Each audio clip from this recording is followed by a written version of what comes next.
तारीफ़ूं अल्लाह ताला जे हक़ में जंहिंजी ज़ात मुस्तहिक़ आहे त हमेशह उन जूं पा तारीफ़ूं बयानु कयूं। जेको अल्लाह रब्बुल आलमीन कुल काइनात जो धणी ख़ालिक पालणहार अने सॼे देह जो दातार आहे, जंहिं ख़ालिक ख़ल्क़ ख़ल्क़ समूरी माण्हूअ जिन मलक हुज़ूरी उब ज़मीनूं निखट नूरी माणिक मोती मुश्क खथूरी रातियूं ॾींहं मुंधूं ऐं सलातो सलाम मिणी रसूल मथे ख़ासि आख़िरी नबी मुहम्मद अरबी सल्लल्लाहु अलैहि व आलिहि वसल्लम मथे, जंहिंजे अचण मथे कंहिं चयो त आयो मीर मुहम्मद घोट जाओ जामन जो जामोट प्रियम आहे थई पालोट ख़ुशि थई ख़ल्क़त वेही खोट वण टण वासिया थई वण फोट चढ़ियो चाह मुंहिंजा ॾेई चोट किसरा जो पण करें कोट अहिड़ो अरबी सो अणमोट कहर कंबाया कुल कुफरान वञा कुरैशियता कुर्बान। बरादरन इस्लाम, इबादत गाह जे अंदर माइक जे ज़रिए सुणण वारियूं माऊं ऐं भेणूं,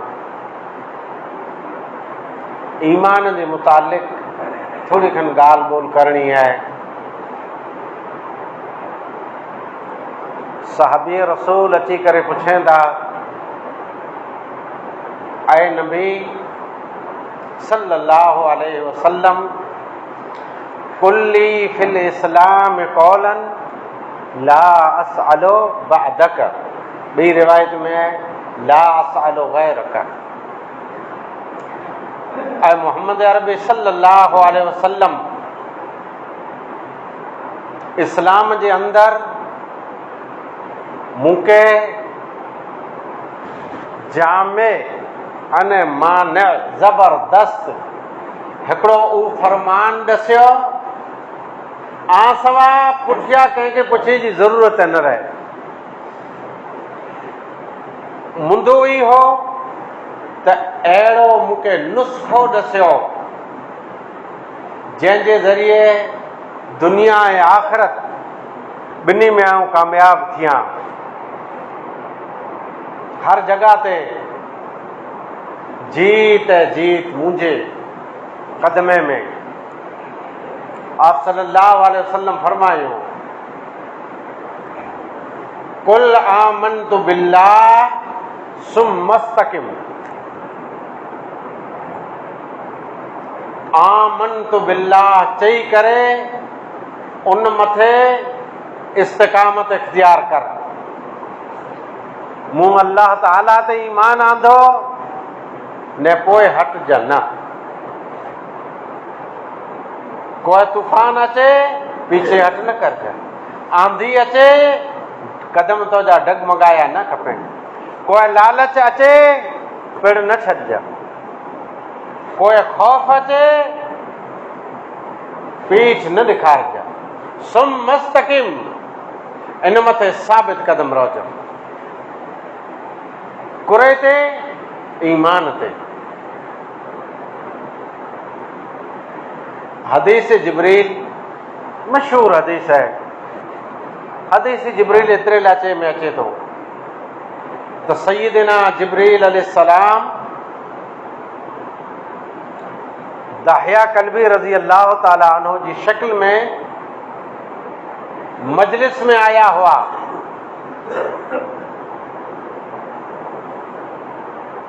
उमर फारूक रज़ी अल्लाह ताला अन्हु जी रिवायत बुखारी मुस्लिम में मौजूद है।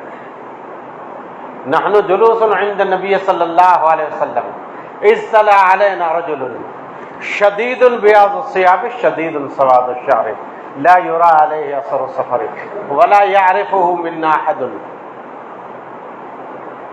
नबी सल्लल्लाहु अलैहि वसल्लम जी पुररौनक मजलिस, तंहिंजे अंदरि असीं वेठा हुआसीं। मजलिस रियान मीटिंग, नबी जी महफ़िल। अचानक को अचण वारो आयो, कहिड़ो हो? शदीद सवाद शारे, जंहिंजा वार मड़े कारा हुआ। इन से कोरो मालूम थियो तो जवान है, कोड़ो ना ही। शदीदो बियाज़ु सियाब, ऐं जंहिंजो लिबास निहायत ही सफेद हो। ला युरा अलैहि असरु सफ़र, जंहिं मथे सफ़र जो की पण असर न हो, थकावट न हुई। वला यारिफुहु मिन्ना अहदुन, ऐं असांखे सुञातो पण न, असां मां कंहिं पण न ते सुञातो। फजलस इंद नबी सल्लल्लाहु अलैहि वसल्लम, अची करे नबी सल्लल्लाहु अलैहि वसल्लम जी आड़ ते वेही ऐं वेठो कीअं, बेअदब थी न, अतैयाते में वियो था ईअं। फासनद रुकबतैहि इला रुकबतैहि व वज़्ज़ा कफ़ैहि अला फ़ख़िज़ैहि, नबी सल्लल्लाहु अलैहि वसल्लम के सामने सफ़ा पिन जा घुटना टेके करे वेही रहियो ऐं पिन जो हथ जूं हथारियूं पिन जी रान मथे रखई। पुछे तो अख़बिरनी अनिल इस्लाम, अख़बिरनी अनिल ईमान, अख़बिरनी अनिल इहसान। चार मुंदा पुछे ख़ासि इस्लाम जे बारे में ॾस, से पण नालो गिनी आहे मोहम्मद इस्लाम जे बारे में ॾस, ईमान जे बारे में ॾस, एहसान जे बारे में ॾस, क़यामत कॾहिं क़ाइमु थींदी तंहिंजे बारे में पण ॾस। चार मुंदा पुछई ऐं नबी सल्लल्लाहु अलैहि वसल्लम जॾहिं वरंदी ॾिनो त चए थो सदक त हा सही थिया। सहाबा किराम चयो असांखे ताजुब लॻो, पुछण वारो सुवाल पुछे पियो ऐं वेरीफाइड पियो करे पियो जो हा सही थिया। पुछण वारे पुछे त मूंखे ईमान जे बारे में ॾस। आप सल्लल्लाहु अलैहि वसल्लम ईमान जे बारे में ॾसियो त अल्लाह हिकिड़ो आहे, उन ते ईमान गिनी अच। अल्लाह जे रसूल मथे ईमान गिनी अच, अल्लाह जे किताबे मथे ईमान गिनी अच, आख़िरत वारे ॾींहं मथे, फ़रिश्ते मथे, तक़दीर मथे। छह मुंदा हूंदा ईमान मुकम्मल आहे। इन मां हिकिड़े खे छॾियो, मिणी खे छॾियो, हिकिड़े जो इनकार कयो, मिणी जो इनकार करे जे बराबरि आहे। ईमान नबी सल्लल्लाहु अलैहि वसल्लम हिकिड़ियूं मिसालूं ॾिनो हुयो मोमिननि जूं। पाण मज़ा अचे उनखे पाण चयो ही मोमिन रहियो, अने मज़ा अचे उनखे इस्लाम मां ॿाहिरि कढी रखी ॾी न। नबी सल्लल्लाहु अलैहि वसल्लम हिकिड़ियूं मिसालूं ॾिनो हुयूं। मोमिन जी मिसाल हिकिड़े वण जहिड़ी आहे। वण त अथूअ रहियो, वण खैर रही, वण ॿेर रही, वण कंढी रही न, खजूर। तंहिंजी मिसाल, मोमिन जी मिसाल खजूर जहिड़ी आहे। कुरेल आहे, अनार जा खजूर जो वण, हेठि किथाण की न हूंदी, ख़ातिर की न हूंदो न। खजूर जी हर वस्तु कमु अचे थी, इन जो फड़ो कमु अचे, पाण वटि त न, ॿियण इन जी काठी से ज़ोरदार कमु अचे थी न। खजूर पिण हिकिड़ी ग़िज़ा आहे। हमेशह ई वण नीरो हुए थो। मोमिन अहिड़ो ज खपे, न अगलाइण खपे, न कंहिं कारणो सर ई इन जो मोह लथल खपे, सुकल खपे, हमेशह नीरो खपे। पोइ खजूर पिंड काड़े में उभी करे ॿिए खे फ़ाइदो ॾे। तूं मोमिन ई त ॿिए खे फ़ाइदो ॾे, तुंहिंजी मिसाल खजूर जहिड़ी आहे। पाण हेॾा ॿिए वटां लाभ गिनंदासीं, ॿिए खे लाभ ॾींदासीं। मोमिन जी मिसाल माखीअ जहिड़ी आहे। पाण वारे मोमिन जी मिसाल माखीअ जहिड़ी आहे। हिकिड़ियूं माखियूं खारियूं आहिनि, रोगो डंग हणे, जहर ठां खणी ओॾो वञो तैर अखियूं सुधियूं पियूं आहिनि न, बल्कि माखी इरादेपुर तो इनार जा को पण गंदी चीज ते मथे नथी वे। माखी जी मख, माखी जी हूअ न, वो वॾी महिनत करे रस तैयार करे थी, जंहिंमां पाण खे फ़ाइदो आहे। मोमिन जी मिसाल ईअं जाए जे महिनत करे ॿिए खे फ़ाइदो ॾे, ॿिए खे लाभ ॾे, से पण हलाल वस्तु था, इरादे पूरतो न त गंदी चीज़ ते कॾहिं माखी जी मख चुको करे बि नथो। हजी हिकिड़ो हूंदो आहे माखीअ में, नबीअ मिसाल ॾिने न, मोमिन जी मिसाल माखी जहिड़ी आहे। माखी जो जेतिरो झुरमुट भेरो हुए थो तंहिंमें हिन जो अमीर हुए थो, जंहिंखे राणी चवाइजे, इहे जिते वेंदी उते ॿियूं वेंदियूं, उहो पूरी हिन जी हिफ़ाज़त करे, हिन उन जे ताबे में पूरो हिन जो जेके झुरमुट हुए थो से।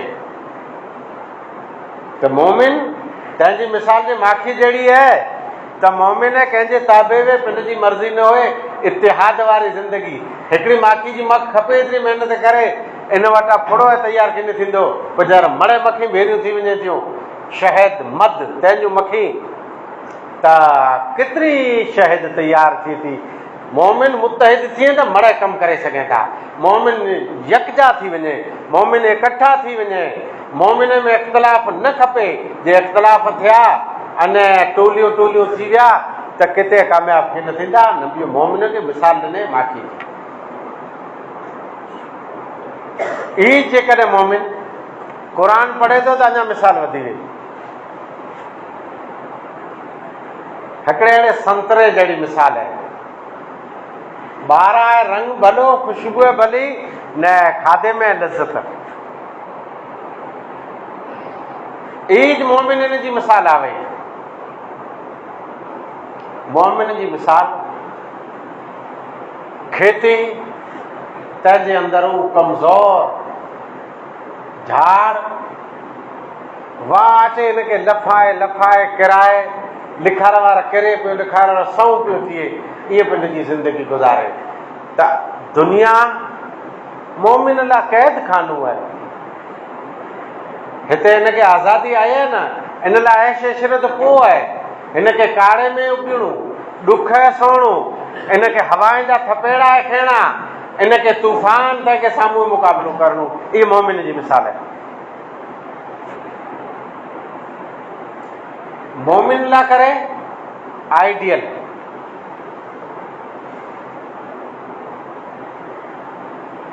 हिकिड़ी जमात अहिड़ी पण हुई जंहिं मथे पूरो लागू थिए थो ईमान जो मुंदो, जे उहे सचा मोमिन हुआ, अने गवाही पण अल्लाह ताला ॾिने, फ़इन आमनू बिमिस्लि मा आमनतुम फ़क़द इह्तदौ।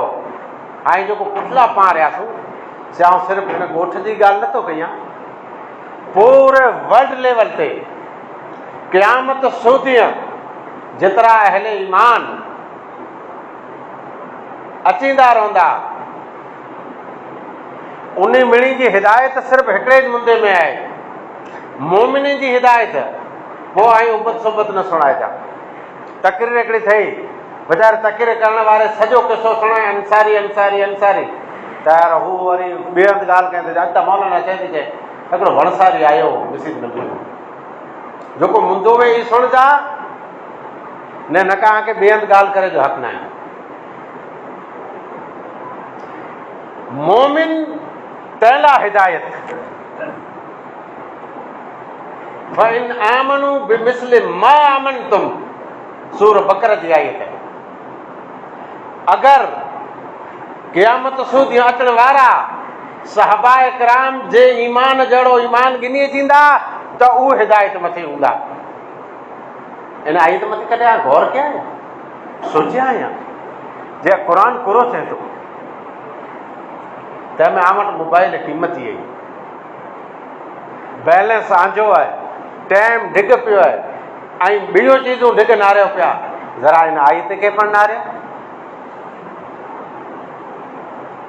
अगरि सहाबाए किराम जहिड़ो ईमान गिनी थींदा, जे सहाबाए किराम जहिड़ो ईमान हूंदो त ई कामयाबु थींदा, त हिदायत मथे हूंदा।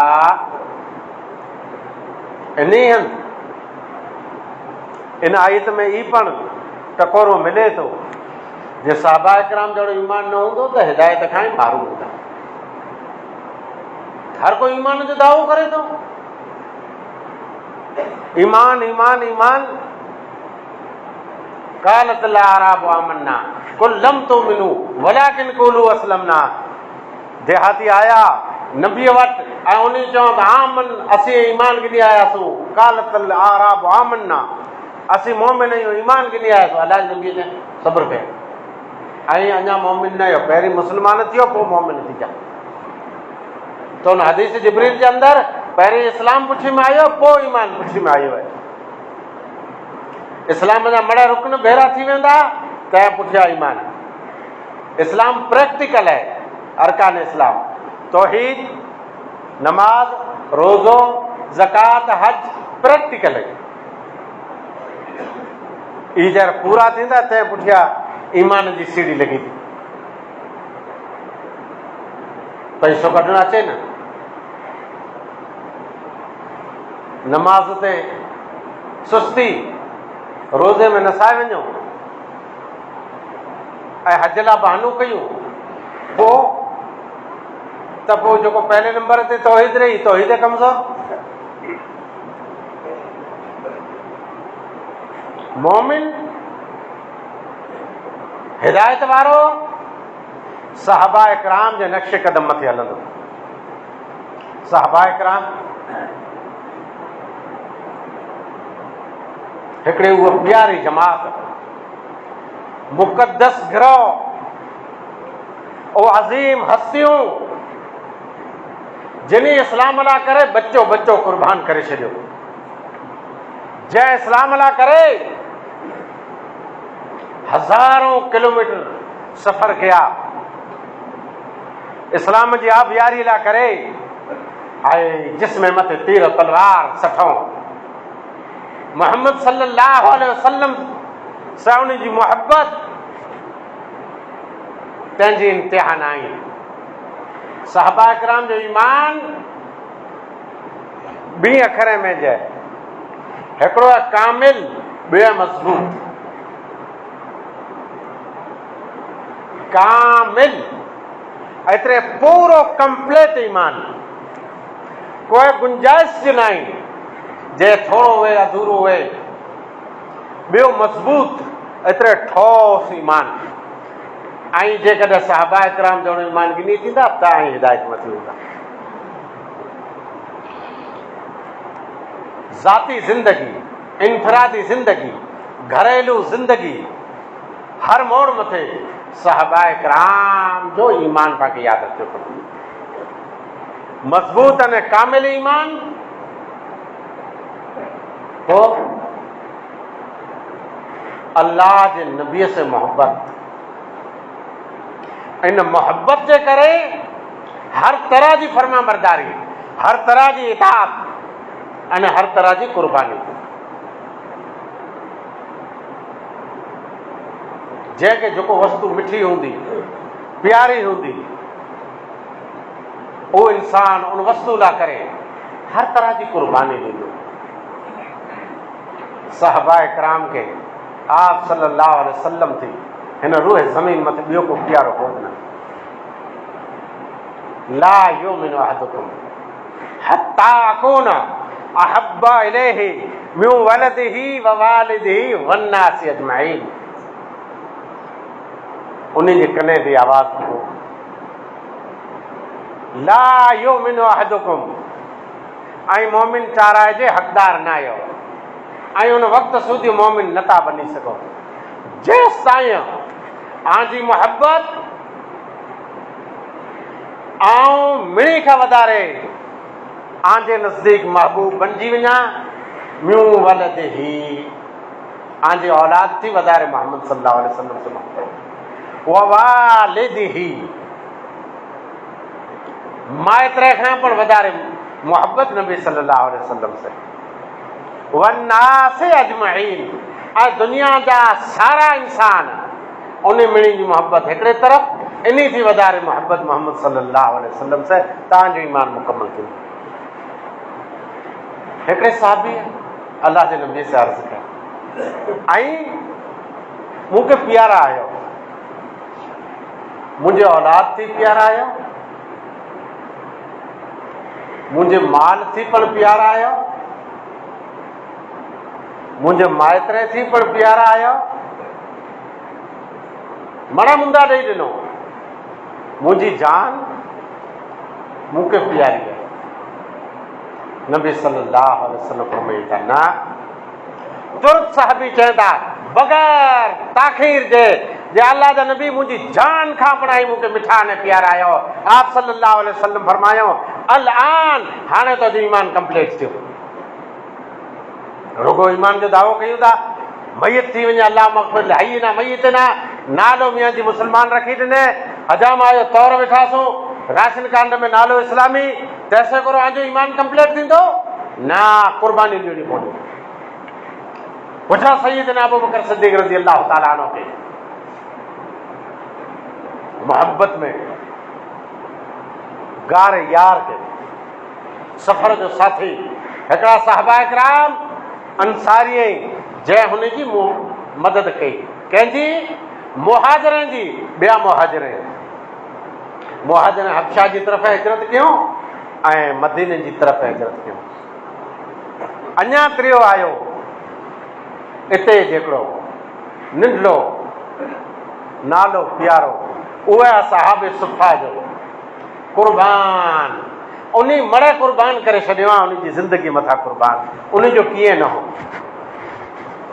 रहेला को अहिड़ी डेली भूली न वई, खाधेला उडेला कीअं न, अल्लाह वटि को प्यारा हुआ असाब सुफ़ा। हज़रत अबू हुरैरा फरमाईं था हिकिड़ो ॾींहुं असीं 7 ॼणा कई टके जासीं, बुख जा मारियल 7 ॼणा भेरा हुआसीं।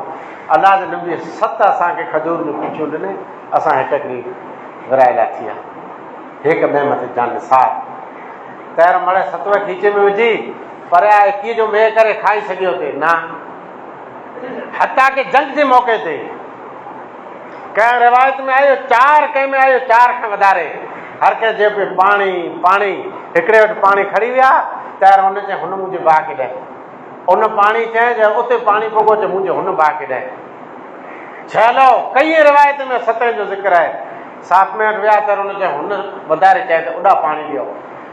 पहिरीं जंहिं पाणी घुरियो हिन वटि ठां पाणी जो आयो, ॾहनि से ॾिठे त मरे, पिंड जी जान अल्लाह के सुपुर्द करे चुका है। हिक ॿिए मथे केतिरा निसार हुआ, केतिरा फिदा हुआ, साहबा इकराम जहिड़ो ईमान था गिनी अचो। अबू बकर सिद्दीक़ के मार पई, मां ॾिने त थोरो खाधो खाई के, मां प्यारे नबी जो आऊं मोह न ॾिसां तेसि ताईं मूंखे कीअं वणे नथो। टेक ॾेई करे कोठे विया, आप सल्लल्लाहु अलैहि वसल्लम जो चेहरो ॾिसी करे चए त मड़े मूंखे मार विसरी वई, की असर है मुंहिंजे न आहे। मुंदो आयो ॾियो अल्लाह जे नाम ते, अबू बकर सिद्दीक़ मड़े ॾेई ॾिने, घर पूरो खाली, जिकियों से खड़ी कुर्बान करे ॾिने। हिकिड़ो साहबी जंहिंजो अॼु पण मदीने जे अंदरि खातो खुलियल आहे, पिंड न आहे, उहो उस्मान गनी आहे। उनजो बाग उन वक़्तु सदको कयो वए, उहो बाग अचे पियो अचे पियो अचे पियो, अॼु सूदी अचे पियो। केतिरा यादि हुआ इस्लाम खे अॻियां वधाए लाइ करे, अल्लाह जो दीन अॻियां वधाए लाइ करे, अल्लाह जी तौहीद ॿिए ते पुॼाए लाइ करे, क़ौम खे सुधारे लाइ करे, शिरक अने बिदात जे ख़िलाफ़ ॾींहुं राति उनजी महिनत ऐं क़ुर्बानी केतिरी अज़ीम हुई। मुहाजिर मड़े मके में लुटाए करे मदीने में नेहथा पुॻा, बेसरो सामान पुॻा, त मदीने वारे खे आफ़रीन जंहिं वटि जेतिरो हो उन मां अधु विराए ॾिने, बाग वारे बाग विराए ॾिने। मकान जंहिंजो मकान से ही छिती वारा न हुआ, खजूर जे फड़नि से बनल कचा ॾेला हुआ, विचा पर्दो लॻाए ॾिने, ही मुंहिंजा भाउ आऊं तोखे ॾियां थो। सिर्फ़ु एतिरो ज न बल्कि विरासत सवा भाउ, तंहिंजो हुकुम अची वियो, इन जे अंदरि मुआख़ात थिए त ही तुंहिंजा भाउ, अने उन निभाई। ऐं साहबा इकराम जहिड़ो ईमान गिनी थींदा ताईं हिदायत मथे हूंदा। उन हर तरह जी कुर्बानी ॾिनो। हिकिड़ो हथु कटिजी वियो, झंडो ॿिए हथ में खणी लाथे, ॿियो हथु कटिजी वियो, झंडो इस्लाम जो अलम सीने से लगाए पण झुकण न ॾिने। हिकिड़े जो ही हथु ॾिठे में आयो त हथु सॼो तीरे से सड़ी वियो हो। ऐं साहबा इकराम जहिड़ो ईमान गिनी थींदा त कामयाब थी। ही तोखे थियो कोन। ओहद जे मौक़े ते नबी सल्लल्लाहु अलैहि वसल्लम के साम्हूं जेतिरा तीर आया थे मड़े मूं हिन हथ ते रोकिया थे। लका हथ ॾुखा जे हिकिड़ो ॿ लॻे तंहिं भेरो ॾका छॾे न कुर्बान मुंहिंजी जान थी पर महबूब मोहम्मद सल्लल्लाहु अलैहि वसल्लम अहिड़ो ईमान गिनी अचो। वमन युशाक़िक़ि रसूल मिन बाद मा तबय्यन लहु हुदा वयत्तबि गैर सबीलिल मुमिनीन। मोमिनीन जे रस्ते खे छॾे थो, अल्लाह जे रस्ते खे छॾे थो, मोमिनीन जे रस्ते खे छॾे थो त हू हिदायत मथे न आई। मोमिनीन साहबा इकराम मुहम्मद रसूलुल्लाह वल्लदीन मआहु अशिद्दाउ अलल कुफ़ार रहमाउ बैनहुम। मोहम्मद सल्लल्लाहु अलैहि वसल्लम जा साथी पिंड में रहम दिल ऐं इस्लाम जे ख़िलाफ़ जेको आहे उन लाइ करे सख़्त आई। उन जी निशानी रोडनि ते वेही गेम किन खेलंदा बल्कि तराहुम रुकअन सुजदन, को रुकुए में हूंदा, को सजदे में हूंदा, यब्तगून फज़लन मिन अल्लाह व रिज़वाना। अल्लाह ताला जे फज़ल के ऐं अल्लाह जी ख़ुशनुदी के तलाश कंदा पिया। बरादरान इस्लाम, साहबा इकराम नुफूस कुदसिया मुहाजिर इन्ही जो अलग मौजू है। अंसार उन लाइ करे अलग जुमे जो खुटबो, असहाब सुफ़ा उन लाइ करे अलग। ऐं पोइ बैत रिज़वान वारा केॾा वेंदा जे हबशा जी तरफ़ हिजरत कई इस्लाम लाइ करे। अल्लाह उन खे सनद ॾिने जे अल्लाह राज़ी थियो त उन कुर्बानियूं ऐं अल्लाह जे दीन लाइ एतिरो ॾिनो, मोहम्मद सल्लल्लाहु अलैहि वसल्लम लाइ भोग एतिरो ॾिनो। तॾहिं अल्लाह ताला पिन जी सनद नाज़िल कयईं जे ईमान कंप्लीट आहे। अने इन्ही जो ईमान जेको रहियो अहिड़ो जी ईमान ऐं गिनी अचो त हिदायत मथे हूंदा। मिनल मुमिनीन रिजालुन सदक़ू। पूरे मके वारे ठुकरायूं कि मोहम्मद सल्लल्लाहु अलैहि वसल्लम रातो रात पूरो बैतुल मुक़द्दस पुॼे ऐं अर्श तां वरी अचे, आसमान जो सैर करे। अबू बकर सिद्दीक़ सोए त नबी चए, ॿिए साहबी चए हो मूं सो, चाहे हू चए तो सच चए तो। सिधो हलियो आयो उन मजलिस में जंहिंमें मड़ वेठा हुआ। नबी रात जो आई बैतुल मुक़द्दस विया हुआ, ही वाक़ियो आंजो आहे। नबी चए जी मुंहिंजो आहे। आप सल्लल्लाहु अलैहि वसल्लम फरमान तंहिंजी तस्दीक प्यारे नबीअ जे फरमान जी तस्दीक ऐं सचाई अबू बकर सिद्दीक़ करे थो जे बेशक नबी जी चए त ही सच आहे न राति वियो आउं हुनखे मञा थो, भले आउरो अकिल मञे की न मञे। हुन टाणे जो सिद्दीक़ थियो, को फारूक थियो, को गनी थियो, को अली मुर्तज़ा थियो, को अशरा मुबशरा थिया, को उहद वारा थिया, को बदरी थिया, को हुनैन वारा थिया, को बैत उक़बा वारा थिया, बैत रिज़वान वारा थिया, को सुलह हुदैबिया वारा थिया।